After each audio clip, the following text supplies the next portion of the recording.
손흥민은 3일 현지 시간 영국 런던 토트넘 호스퍼 스타디움에서 열린 2024-2025 시즌 잉글랜드 프리미어리그 10라운드 에스턴 빌라와 홈 경기에 선발 출전했다. 시즌 3호 어시스트를 기록한 뒤 후반 11분 교체됐다. 토트넘은 에스턴 빌라를 4-1로 격파했다. 5승 1무 4패 승점 16점을 기록하며 7위로 순위를 끌어올렸다. 4위 아스널과 승점 2점 차다. 손흥민은 지난 9월 가라바흐와의 UEFA 유로파리그 경기에서 햄스트링 부상을 당해 한동안 경기에서 이탈해야 했습니다. 이후 A매치 브레이크를 포함해 약 3주간의 재활을 거쳐 10월 19일 웨스트햄 유나이티드전에서 복귀, 시즌 3호 골을 기록하며 강렬한 인상을 남겼지만 불행히도 다시 통증이 재발하며 잠시 결장하게 되었습니다. 이제 2주 만에 복귀전을 치르게 된 손흥민은 왼쪽 측면에 자리하며 공격의 출발점 역할을 맡았습니다. 최전방에는 도미닉 솔랑케가 서고 오른쪽에는 브레넌 존슨이 배치되며 토트넘의 공격 라인은 새로운 조합으로 구성되었습니다. 손흥민의 왼쪽 측면 배치는 그의 빠른 돌파와 창의적인 패스를 활용하려는 전략이었으며 이날 경기에서 그의 역할이 다시 한번 팀의 활기를 불어넣는 요소로 작용했습니다. 이번 복귀전은 팀이 그의 기량에 얼마나 의존하고 있는지를 보여주는 중요한 장면이었습니다. 손흥민이 공격 라인의 균형을 잡아주는 동시에 창의적인 플레이를 선보일 수 있다면 토트넘의 앞으로의 성적에도 긍정적인 영향을 미칠 가능성이 큽니다. 토트넘은 경기 초반부터 의욕적으로 공격을 펼치며 슈팅을 8개나 시도했으나 아쉽게도 전반에는 단 1개의 유효 슈팅도 만들어내지 못했습니다. 이런 빈약한 마무리 속에 오히려 전반 32분 코너킥 상황에서 수비 집중력이 흐트러지며 모건 로저스에게 선제골을 내주고 말았습니다. 이로써 토트넘은 2024년 홈 경기에서 벌써 12번째로 선제 실점을 기록하게 되었는데 이는 프리미어리그 팀 중 최다 기록이라는 불명예입니다. 그러나 후반 들어 분위기는 급반전되었습니다. 손흥민이 후반 4분에 절묘한 크로스를 올리며 동점골의 기회를 만들었고 이를 브레넌 존슨이 오른발 슈팅으로 정확히 연결하며 마무리했습니다. 손흥민의 크로스는 완벽한 궤적을 그리며 존슨에게 정확히 전달되었고 이는 이번 시즌 그의 3호 어시스트로 기록됐습니다.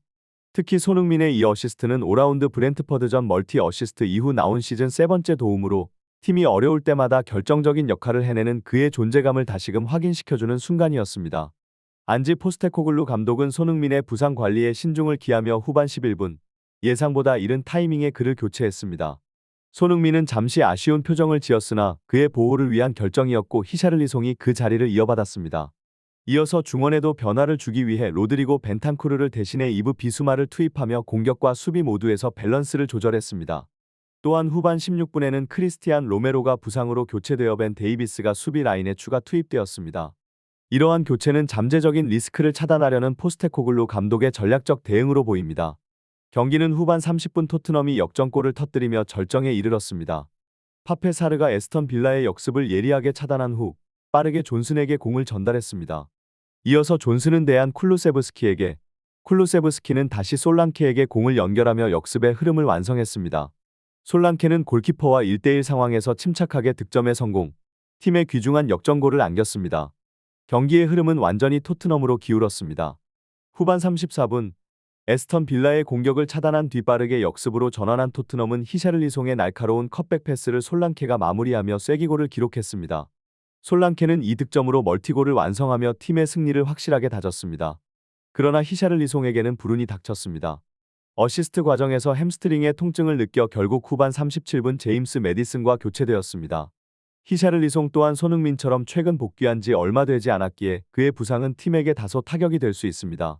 포스테코글루 감독은 이와 동시에 데스티니 우도지를 대신해 아치 그레이를 투입하며 수비 라인에 신선한 에너지를 불어넣었습니다. 후반 추가 시간에는 제임스 매디슨이 프리킥으로 깔끔하게 득점하며 토트넘의 대승을 완성했습니다. 매디슨의 득점은 이날 경기의 마지막을 화려하게 장식하며 팀의 승점과 함께 강한 여운을 남겼습니다. 이번 경기는 토트넘의 빠른 전환 플레이와 효율적인 득점력 그리고 경기 막판까지 집중력을 유지한 결과였습니다. 다만 히샤를리송의 부상은 향후 일정의 변수로 작용할 수 있는 만큼 팀의 주요 선수들이 계속 건강을 유지할 수 있는 관리가 요구됩니다. 토트넘은 이번 경기에서 뛰어난 전환 속도와 마무리 능력으로 에스턴 빌라를 제압하며 시즌 초반 부진을 털어내는 모습을 보였습니다. 특히 후반 34분 솔랑케의 멀티골은 경기의 승부를 결정짓는 쐐기골이 되었고 추가 시간에 매디슨이 프리킥으로 득점하면서 대승을 완성했습니다. 매디슨의 골은 경기장을 환호로 채우며 토트넘 팬들에게 깊은 인상을 남겼습니다.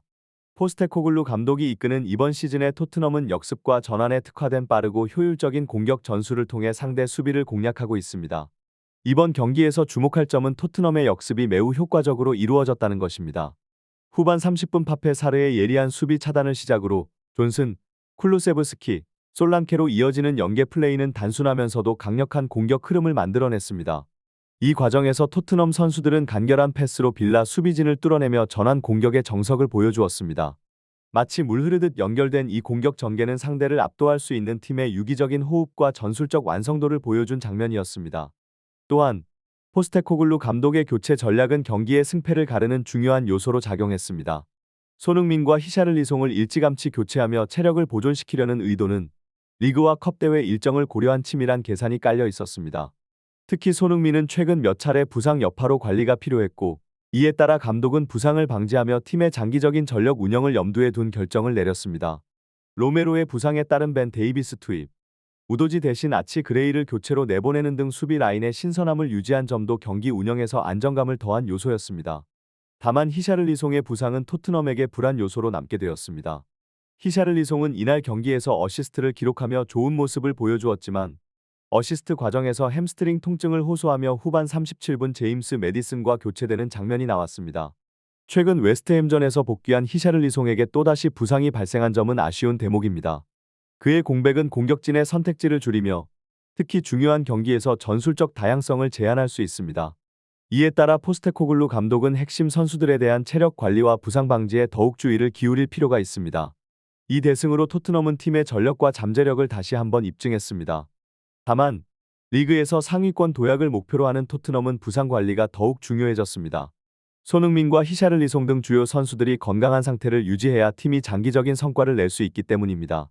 포스테코글루 감독이 이러한 부분을 보완하며 선수단의 컨디션을 관리한다면 토트넘은 충분히 상위권을 넘보며 유럽 대항전 진출을 노릴 수 있을 것입니다.